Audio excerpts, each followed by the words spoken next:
Continuamos en Noticias a las 7 AM, es momento de la entrevista. Nos visita hoy en el estudio el ex ministro de Gobernación, Carlos Menocal, para hablar de diversos temas de la coyuntura nacional. Bienvenido, señor ex ministro, ¿cómo está?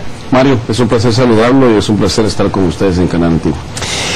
Señor Menocal, hace pocos días la Procuraduría de los Derechos Humanos emite una sentencia moral. Dice que hay responsabilidad institucional que recae en usted, en el ex director de la Policía Nacional Civil y en el ex Procurador General de la Nación por el caso Siqueavisa.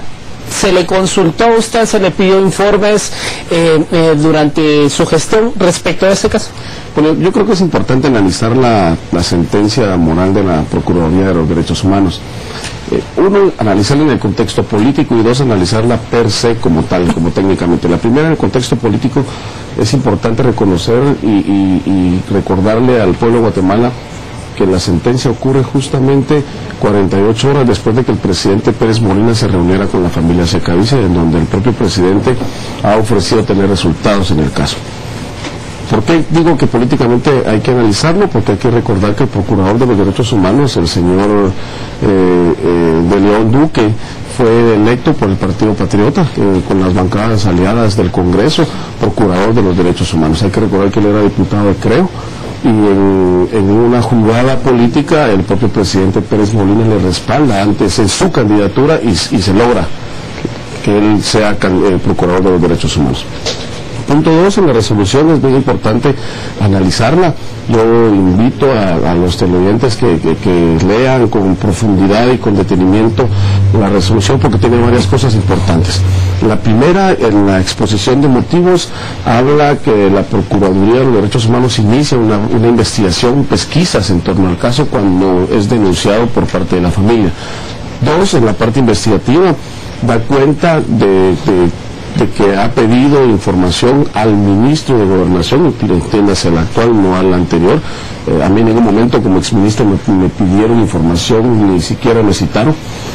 Y habla que al mismo tiempo pidió información a la SAT, a la IBER, Superintendencia de Bancos, a la Procuraduría General de la Nación, al Ministerio Público, a la Dirección de Policía Nacional Civil, a Migración, a la Subdirección de Investigación Criminal, a la Dirección del Catastro y Bienes Inmobiliarios, a la DICABI, una serie como de 12 instituciones del Estado. Ya en la relación de hechos de investigación habla la resolución que hasta la fecha la Procuraduría General de la Nación, entiéndase este gobierno también, hasta la fecha el actual Procurador General de la Nación no ha hecho el intento, lo posible, o no le ha puesto atención al caso, según la Procuraduría General de la Nación, en el tema de la alerta Alba Kenneth, que es una alerta que se pone para buscar a niños desaparecidos. Eso es bien importante analizarlo. Luego, en la parte final de la investigación, establece que según el juez contralor del caso, debido a la irresponsabilidad, a la ineptitud y al retardo del fiscal del caso, entiendas el Ministerio Público y de la Procuraduría General de la Nación, el señor Roberto Barrera se encuentra prófugo de la justicia, y dice la resolución dice principal sospechoso del caso. Ahora miramos la relación de hechos. Cuando usted analiza esta situación, en ningún momento la parte investigativa establece que el principal responsable es el Ministerio de Gobernación a través del exministro. Sin embargo, cuando se resuelve, cuando ya la parte resolutiva de ese documento se expone, entonces dice se encuentra de culpable moral a través del exministro de Gobernación y el inspector de policía. Entonces uno no entiende por qué se mencionan los nombres, porque ahí se mencionan a Carlos Menocal y al director Jaime Otzin, pero no mencionan ni al fiscal, ni a la fiscal general, ni a los encargados de las entidades de gobierno, del Estado. En ese sentido, en su momento, Se dice que la PDH dice que hay una responsabilidad institucional, que no se protegió a la familia, que por eso se fuga Roberto Barreda. En su momento, ¿tomó en su cartera, la cartera a su cargo, alguna acción específica, en este caso, en cuanto a las familiares, la alerta al vaquero, los niños y todo lo que ya sabemos? Esa es otra cosa que creo que es importante que el pueblo de Guatemala analice la situación. Voy a hacer una serie de cronología de los hechos para que de verdad vean que dónde está la responsabilidad de cada quien. A Cristina Secaviza, los hechos ocurridos en torno a su casa el 7 de julio. Ella desaparece el 7 de julio y el hermano de Cristina Secaviza presenta una denuncia de desaparición en una fiscalía. Esta denuncia de desaparición pasa luego a la Fiscalía contra el Crimen Organizado y después pasa a una Fiscalía de Delitos contra la Vida que se llama Fiscalía Especial Caso Secaviza. O sea, también hay una Fiscalía Especial por ese caso, no es que se haya tratado un caso cualquiera. Ella desaparece el 7 de julio. La misma investigación de la PDH habla que varias semanas después o varios días después de la desaparición de Cristina, el esposo Roberto Barreda se traslada a otra vivienda con sus 2 hijos. En ese momento, cuando él se traslada con sus 2 hijos a otra vivienda, lo que se conocía de Cristina Secaviza o del caso Secaviza era de su desaparición. Sin embargo, cuando la policía empieza a apoyar al fiscal, porque hay que recordar que la policía es auxiliar en la investigación criminal, se determina que hay ciertas sospechas. Pero ojo, la misma Procuraduría en su resolución da cuenta que el señor Roberto Barreda desaparece el 4 de agosto con sus 2 hijos.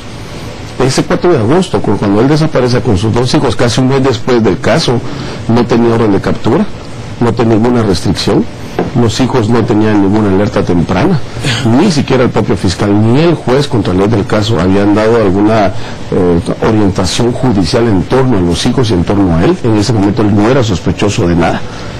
Y la orden de captura sale y es librada y es firmada por el juez el 16 de agosto. O sea, ¿cuánto tiempo? 14 días después de que él desapareciera del caso. Pero ojo, quien pide la petición, quien pide la orden de captura no es el ministro, no es un policía, es el fiscal. Y quien libra la orden es el juez. La policía actúa en el momento que recibe la orden de captura para detener, para buscarlo, y entonces a partir del 16 de agosto se activa la alerta al vaquero. Fue tanto así que a las 24 horas nosotros estábamos ya con Interpol buscándolo a nivel internacional, a nivel nacional, porque no se sabía si escapó por las fronteras, si utilizó algún avión privado, el aeropuerto, cualquier avión comercial. La alerta al vaquero se activó a nivel nacional, a nivel internacional, se hizo la demanda con la Interpol y los afiches, todo recordar los afiches, se reprodujeron en la tipografía nacional acá en la 18 calle y se distribuyeron a todas las comisarías. Ahora yo no entiendo por qué se acusa solo al exministro de Gobernación. Nosotros hicimos lo nuestro. Y la familia y Norma Cruz de sobrevivientes sabe perfectamente que el momento que nosotros conocimos el caso asignamos un equipo de 8 investigadores al caso. Ahora, señor Menocal, ¿por qué no se menciona en este tema de la PDH? ¿Por qué nos ha saltado a relucir? Es obvio que aquí el señor Barreda tuvo que haber salido con facilitación de pasaportes por alguna frontera. O sea, ¿por qué no se mencionan esos temas también? ¿Qué tanta responsabilidad hay en ese sentido? Yo creo que en ese sentido hay que deslindar, digamos, hay una línea muy delgada en el tema de la institucionalidad y la no institucionalidad. Cuando se hace la investigación en torno a los pasaportes del señor Barreda, no de los niños, porque al final los niños no sacaron sus pasaportes con su nombre, pero se hace la investigación, se determina que migración, que el empleado de migración que llena los formularios para cuando Roberto Barreda renova su pasaporte, lo hace bien. Pero hay que recordar que el Estado desde hace más de 14 años tiene concesionada a la empresa La Luz el servicio de pasaportes y fueron los empleados, fue el sistema de la empresa La Luz quienes alteraron la información de Roberto Barreda. Esa denuncia nosotros la presentamos en su momento. Está presentada por utilización de información falsa, falsificación material, falsificación ideológica. Es más, en esa oportunidad, y te doy la exclusiva, nosotros le pedimos a la fiscal general y le pedimos a la Comisión Internacional contra la Impunidad que este caso, por la falsificación material y porque La Luz o porque sus empleados habían utilizado esa información determinó que este señor salió, o en todo caso pudo haber utilizado un pasaporte con otros nombres, esto sí se convirtió en una estructura de cuerpo ilegal al margen del Estado. Tanto así que dentro de las pesquisas se descubrió que la Luz trasladaba información de todos los usuarios de pasaportes a una empresa que era una información espejo. Y eso lo sabe la CICIG, se lo pedimos y le dijimos que eso sí era parte de su mandato, que había que investigarlo. ¿Por qué no lo hicieron? Eso hay que preguntárselo al comisionado, en todo caso a la CICIG. Pero nosotros presentamos la denuncia ante el Ministerio Público por el caso del pasaporte. Tanto así que incluso le puedes preguntar a Norma Cruz. Norma Cruz estuvo con nosotros, la citamos al despacho, le expusimos los motivos y le dijimos: esto no es responsabilidad de migración, esto es responsabilidad de la Luz, esto es responsabilidad del Ministerio Público, no quiere actuar en este caso.